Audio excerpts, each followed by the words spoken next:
Hello students, welcome to my new video. Students, हम लोग इस वीडियो में एक्सरसाइज 3.4 के सेकेंड क्वेश्चन के फोर्थ पार्ट की बात करेंगे। बाकी पार्ट की बात हम लोग पिछले वीडियो में कर चुके हैं। तो चलिए देखिए, वही चीज़ हम लोग को करना है। Form the pair of linear equation, यानी कि पेयर ऑफ लीनियर इक्वेशन बनाना है और फिर find their solution by the elimination method. अगर इसका सॉल्यूशन निकालना संभव है तो एलिमिनेशन मेथड से हम लोग क्या करेंगे, इसका सॉल्यूशन निकालेंगे। क्या है कि रैखिक समीकरण युग्म बनाना है और अगर सॉल्यूशन संभव होगा तो हम लोग सॉल्यूशन हल कैसे निकालेंगे, विलोपन विधि से। ठीक है ना, कैसे निकालेंगे हल, विलोपन विधि से। तो चलिए क्वेश्चन को हम लोग पढ़ते हैं। Meena went to a bank to withdraw 2000 rupees, यानी मीना कहाँ गई, बैंक जाती है 2000 रुपीज़ निकालने के लिए। She asked the cashier to give her 50 rupees and 100 rupees notes only. वो कैशियर से क्या कहती है कि हमको भैया 50 रुपये और 100 रुपये के नोट दो बस। ठीक है ना, तो मीना गॉट 25 नोट्स। जब कैशियर 50 रुपये और 100 रुपये का नोट देता है तो कुल मिलाकर के मीना को कितना नोट दे देता है, 25 नोट दे देता है। Find how many notes of 50 rupees and 100 rupees she receive. हम लोग को ये बताना है कि मीना को 50 रुपये और 100 रुपये के कितने नोट मिले। क्या है क्वेश्चन में कि मीना जो है वो बैंक में जाती है 2000 रुपये निकालने। वो कैशियर से कहती है कि भैया हमें जो भी पैसा दोगे आप 50 के नोट और 100 के नोट में देना। तो कैशियर क्या करता है, मीना को 50 के नोट और 100 के नोट में ही पैसे देता है, लेकिन कुल मिला के कितने नोट देता है, कितने नोट देता है, 25 नोट देता है, 25 नोट से देता है। ठीक है ना, तो हम लोग को ये बताना है कि 50 रुपीज़ और 100 रुपीज़ के कितने नोट्स होंगे। तो चलिए हम लोग सॉल्व करते हैं इसको। तो मान लेते हैं हम लोग 50 रुपीज़ और 100 रुपीज़ के नोट्स एक्स और वाई होंगे। ठीक है ना, लेट द सॉल्यूशन करते हैं। Let the 50 rupees and 100 rupees notes to be x and y respectively। ठीक है ना, क्या लिखेंगे हम लोग, माना 50 रुपये तथा 100 रुपये के नोटों की संख्या x तथा संख्या क्रमशः x तथा y है। ठीक है ना, let the 50 rupees and 100 rupees notes to be x and y respectively. ठीक है ना, ये नंबर ऑफ नोट्स होंगे। ठीक है ना, notes to be x and y respectively. ठीक है ना, x और y मान लिया। अब क्या कह रखा है, देखो ध्यान से, कितना चाहिए इसको, 2000। अच्छा, कितना नोट्स मिला है कुल मिला करके, मीना को कितना नोट दिया है, 50 रुपये और 100 रुपये के नोट, दोनों को मिला कितने नोट हो गए, 25 नोट। यानी कि 50 रुपये के कितने नोट माने गए हैं, x, और 100 रुपये के कितने नोट माने गए हैं, y। यानी कि अगर हम लोग x और y को जोड़ देंगे कितना रुपीज़ मिल जाएगा, 2000 रुपीज़।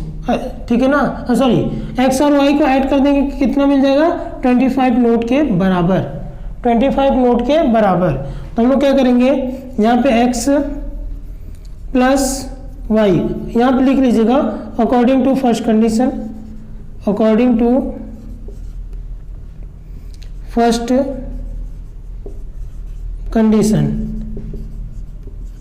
देखिए, अकॉर्डिंग टू फर्स्ट कंडीशन, प्रथम शर्त अनुसार हम लोग ये देख लेते हैं कि क्या कह रहा है, शुरू में क्या कह रहा है उसी की बात कर लेते हैं हम लोग।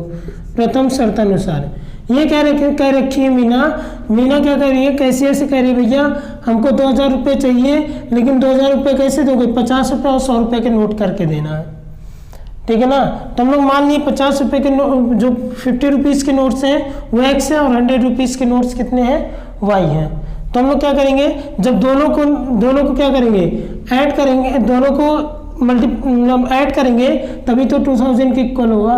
ठीक है ना, तो हम लोग क्या करेंगे, यहाँ पर 50x कर लेंगे और क्या हो जाएगा 100y हो जाएगा। देखिए ना 50 रुपये का x नोट तो 50x कर लिए, और 100 रुपये के y नोट तो 100y कर लिए। अब दोनों को ऐड कर लेंगे तो कितने किसके इक्वल हो जाएगा 2000 रुपीज़ के इक्वल हो जाएगा। अब यहाँ से आप क्या कर सकते हो 50 कॉमन ले सकते हो, 50 कॉमन लोगे तो x + 2y हो जाएगा, बराबर क्या हो जाएगा 2000 50 से डिवाइड करोगे तो कितना आ जाएगा यहाँ पे 2000, और यहाँ पे क्या किया आप 50 को क्या किया हो कॉमन लिए हो, ठीक है ना। ये हो गया 2000 रुपीज़। आगे हम लोग अगर सॉल्व करते हैं तो देखते हैं क्या होता है। ये 50 करके डिवाइड करेगा तो x + 2y बराबर क्या हो जाएगा 2000 अपॉन 50, 0 से 0 कैंसिल, 5 4 जा 20, यानी x + 2y इक्वल टू कितना हो गया, x + 2y इक्वल टू कितना हो गया 40 हो गया, ठीक है ना। ये हो गया 40, ये हो गया फर्स्ट इक्वेशन। अब क्या लिखेंगे अकॉर्डिंग टू सेकेंड कंडीशन, क्या लिखेंगे अकॉर्डिंग टू सेकेंड कंडीशन। अब देखिए अकॉर्डिंग टू सेकेंड कंडीशन में हम लोग क्या लिखेंगे यहाँ द्वितीय शर्तानुसार।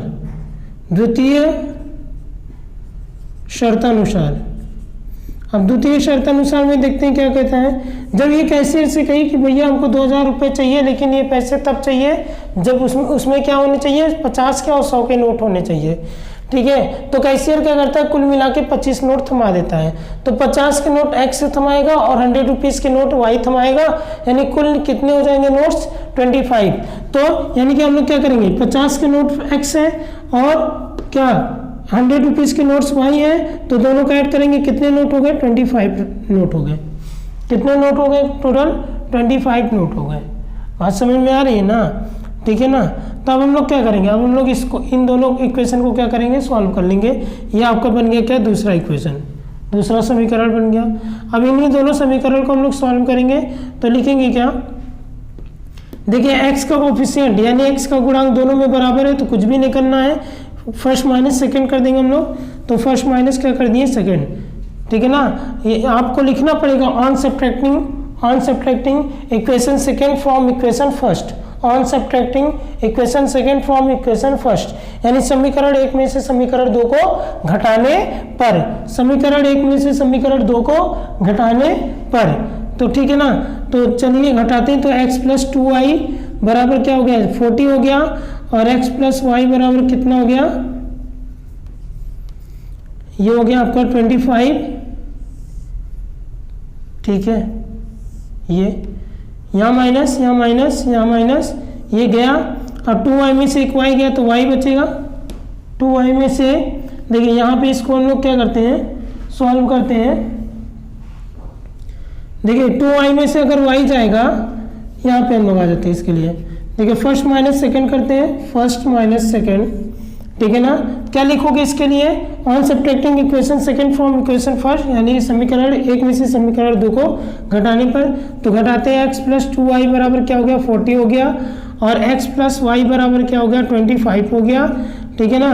अब ये माइनस माइनस माइनस ये कैंसिल आउट हो गया, 2y में से एक y गया तो y बचा, और 40 में से 25 गया तो 15 बचेगा, ठीक है ना। तो y = क्या मिल गया आपको 15 मिल गया, y = क्या मिल गया 15 मिल गया। अब y का मान put the value of y, put the value of y in equation first equation में y की वैल्यू पुट कर दीजिए। तो फर्स्ट इक्वेशन ये है। तो देखिए फर्स्ट में क्या सेकंड में कर देते हैं ताकि हम लोग को ज़्यादा वो ना करना पड़े। बात समझ में आ रही है ना, ठीक है ना। तो क्या किया पुट करते हैं वैल्यू, तो x + y की जगह क्या हुआ 15 = क्या हो गया 25। तो x = क्या होगा 25 - 15, तो x = कितना हो गया, तो x = कितना मिल जाएगा, इसको सब्ट्रैक्ट कर लीजिए आप। तो सब्ट्रैक्ट करेंगे कितना आएगा 10 आएगा, ठीक है ना। कितना आ जाएगा इसमें सब्ट्रैक्ट करने पर 10 आ जाएगा, ठीक है। तो आपको क्या मिला x = क्या मिल गया 10 और y = क्या मिल गया 15, ठीक है ना। तो हम लोग लिख सकते हैं हेंस ये नंबर ऑफ 50 रुपीज़ नोट्स देखिए 50 रुपीज़ नोट्स को क्या ऑलरेट किया है एक्स, तो number of 50 rupees notes be will be 10 and number of 100 rupees notes will be कितना आया है 15, ठीक है ना। तो क्या लिख लोगे आप लोग हिंदी मीडियम वाले, अतः 50 रुपए की नोटों की संख्या 10 होगी और 100 रुपए की नोटों की संख्या क्या होगी 15 होगी, लिख लीजिए आप। चलिए स्टूडेंट्स हम लोग अगले पार्ट की बात कर लेते हैं, ठीक है ना। सेकंड के 5वें पार्ट की बात करेंगे। क्या दे रखा है, a lending library has a fixed charge for the first 3 days. पहले 3 दिन के लिए एक फिक्स्ड चार्ज रखा गया है एक लैंडिंग लाइब्रेरी में, ठीक है ना। और an additional charge for each days thereafter, यानी कि इसके बाद मतलब 3 दिन के लिए फिक्स्ड चार्ज रखा गया है। उसके बाद अगर आप ले जाओगे, जैसे मान लीजिए आप लाइब्रेरी में गए, वहाँ से बुक लेने गए, तो बुक लेने गए तो आपको लाइब्रेरी में जो लाइब्रेरी लैंडिंग है उसने क्या कहा कि भैया ठीक है बुक लेकर जाओ, 3 दिन का फिक्स चार्ज है, उसके बाद अगर आप रखोगे तो पर डे के हिसाब से चार्ज लगेगा। तो यही बात बोली जा रही है कि 3 दिन के लिए क्या है एक फिक्स्ड चार्ज है, उसके बाद एडिशनल चार्ज लगेगा 3 दिन के बाद से, यानी चौथे दिन आपका पर डे के हिसाब से, चौथे दिन से पर डे के हिसाब से क्या लगेगा चार्ज लगेगा। 3 दिन के लिए एक फिक्स्ड चार्ज लगेगा, चौथे दिन से आपका पर डे के हिसाब से चार्ज लगना चालू हो जाएगा। तो Sarita paid 27 rupees for a book kept for 7 days, यानी सरिता को कितना रुपए देना पड़ा 27 रुपये, और कितने दिन तक बुक को रखी रही 7 डेज, 7 दिन तक बुक को रखी रही सरिता, तो उसको कितना देना पड़ा 27 रुपीज़ देना पड़ा। While sushi paid 21 rupees, sushi को कितना देना पड़ा 21 रुपीज़, और वे कितने दिन के लिए रखी थी बुक को 5 दिनों के लिए रखे थे। कितने दिन के लिए 5 दिनों के लिए। तो हम लोग को बताना है find the fix charge and the charge for each extra day. Fix charge बताना है और पर डे के हिसाब से जो चार्ज लगेगा, जैसे 3 दिन तक फिक्स चार्ज है, फिर चौथे दिन से पर डे के हिसाब से जो चार्ज लगेगा वो भी चार्ज हम लोग को बताना है, ठीक है ना। फिक्स चार्ज भी बताना है और पर डे के हिसाब से जो चार्ज लगेगा वो भी बताना है। तो यही चीज़ हिंदी में लिखी गई है कि किराए पर पुस्तकें देने वाले किसी पुस्तकालय का प्रथम 3 दिनों का एक नियत किराया है, 3 दिनों का किराया एकदम फिक्स्ड है। उसके बाद से अगर 3 से चौथे दिन हो गया तो चौथे दिन से क्या होगा पर डे के हिसाब से किराया लगता जाएगा। तो वही लिखा गया है। उसके बाद प्रत्येक अतिरिक्त दिन का अलग किराया है। सरिता 7 दिनों के लिए पुस्तक को रखती है, 7 दिन के लिए बुक को रखेगी और 27 रुपये रख देगी। और वही सुशी जो होगी वो 5 दिन के लिए बुक को रखेगी और 21 रुपये देगी। तो हम लोग को बताना है, बताइए नियत, हम लोग को ये बताना है कि नियत किराया यानी फिक्स्ड चार्ज क्या है और चार्ज पर डे क्या है, पर डे के हिसाब से जो चार्ज लगेगा वो क्या होगा, ठीक है ना। तो चलिए हम लोग सॉल्व करते हैं, इसको सॉल्व करते हैं और लिखते हैं let the fixed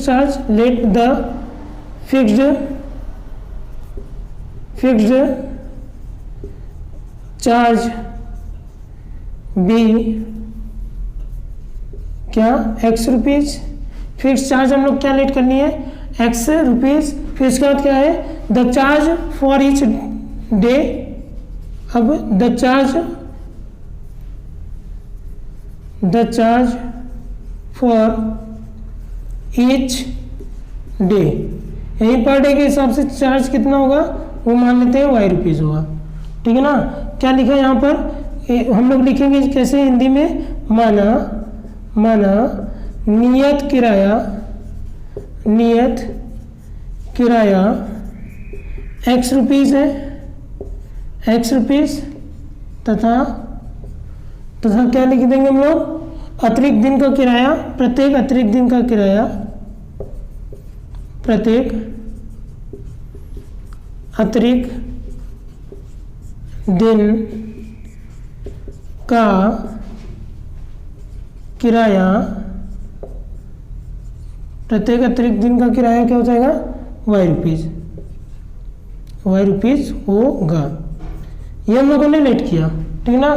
fix charge क्या है एक्स रुपीज़ और चार्ज फॉर ईच डे क्या हो गया वाई रुपीज़, यानी कि नियत किराया एक्स रुपये है और उसके बाद से जब आप रखोगे बुक को अपने के यहाँ तो वाई रुपीज़ के हिसाब से आपसे पैसा लिया जाएगा। बात समझ में आई ना। अब देखिए अब क्या लिखते हैं फॉर सरिता। अब सरिता के लिए लिखते हैं, क्या लिखेंगे यहाँ पर सरिता के लिए। तो सरिता के लिए क्या है, सरिता कितने दिनों के लिए लेकर जाती है बुक को, देखिए 7 दिनों के लिए। कितने दिन के लिए, 7 दिन के लिए। ये देखिए 7 डेज 7 दिनों के लिए लेकर जाती है। तो 7 दिनों के लिए लेकर जाएगी और कितना रुपए दी, 27 रुपये। कितना रुपए दी, 27 रुपीज़ ना, देख लीजिए ये 27 रुपीज़ दी, ठीक है। तो 7 दिन के लिए लेकर जाती है तो उसमें से 3 दिन का फिक्स्ड चार्ज है, 3 दिन का क्या है फिक्स्ड चार्ज है, तो 3 दिन का एक्स रुपये तो लेगा ही लेगा आपसे। तो ये हो गया एक्स रुपीज़, ठीक है ना, एक्स रुपीज़ ले लिया। इसके अलावा बचे कितने, 4 दिन, क्योंकि 7 दिनों के लिए लग गई है तो 3 दिन का फिक्स्ड चार्ज लग गया एक्स रुपीज़। अब बचे कितना 4, और 4 दिन का पर डे के हिसाब से लगेगा, और पर डे के हिसाब से चार्ज क्या लेट किए वाई। तो पर डे के हिसाब से तो एक दिन में वाई, तो 2 दिन में 2 वाई, 3 दिन में 3 वाई, तो 4 दिन में 4 वाई। यानी कि एक तो 3 दिन के लिए फिक्स्ड चार्ज एक्स हो गया और उसके बाद प्लस क्या हो जाएगा, 4 दिन एक्स्ट्रा रखा गया तो 4 वाई, यानी कि कुल मिला कितने रुपीज़ हो गए 27। तो x plus 4 y equal to क्या मिल गया हम लोग को 27। ये हो गया पहला इक्वेशन, ठीक है ना।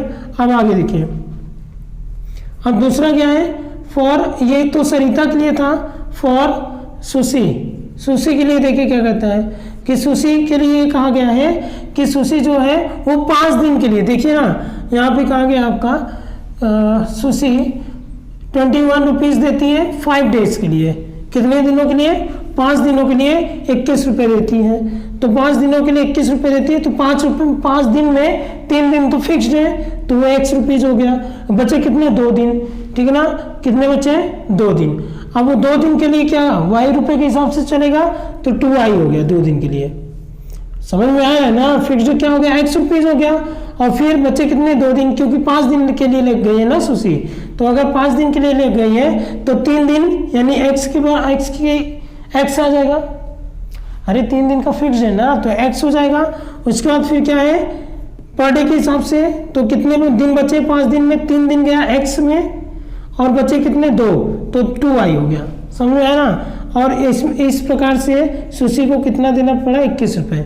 बात समझ में आई कि नहीं। सुशी कितने दिन के लिए गई, 5 दिन के लिए, जिसमें से 3 दिन के लिए फिक्स चार्ज लगा, बचा कितना 2 दिन, तो 2 दिन के लिए क्या हो जाएगा 2 आई हो जाएगा, ठीक है ना। अब ये इसको हम लोग लिख सकते हैं एक्स प्लस 2 आई बराबर 21। ये हो गया दूसरा इक्वेशन। अब देखिए दोनों में x का कोफिशिएंट बराबर है तो हम लोग क्या करते हैं इसको सॉल्व कर लेते हैं। तो हम लोग क्या लिखेंगे, फर्स्ट माइनस सेकेंड आपको लिखना on subtracting equation second from equation first. क्या लिखोगे, ये माइनस की साइन है बीच में, on subtracting equation second from equation first. तो सब्ट्रैक्ट करिएगा तो पहले लिख लीजिए x प्लस 4y और इक्वल टू क्या हो गया 27, और ये हो गया x plus 2y equal to क्या हो गया 21, और ये माइनस ये गया, 4 में से 2 गया 2y हो गया, और 27 में से 21 गया कितना आएगा 6 आएगा ना। तो 2y बराबर क्या हो गया 6 हो गया, तो 2 3 जा 6 हो गया, तो y इक्वल टू कितना आ गया 2 3 6 हो गया ना, तो y बराबर कितना आ गया 3 आ गया। बात समझ में आई ना। अब put the value of y क्या लिखेंगे, put the value of y in equation, किसी भी एक इक्वेशन में रख दीजिए y की वैल्यू। हम लोग क्या करते हैं इन इक्वेशन सेकेंड में रख देते हैं, इन इक्वेशन सेकेंड। तो x प्लस y 2y है ना, तो 2y की जगह 3 है ना, इक्वल टू क्या हो गया 21। तो x प्लस 6 इक्वल टू 21, 6 आएगा सब्ट्रैक्ट करेगा तो कितना आ जाएगा 15। तो x इक्वल टू क्या हो गया 15 हो गया। कितना हो गया x इक्वल टू 15, यानी कि हेंस फिक्स्ड चार्ज will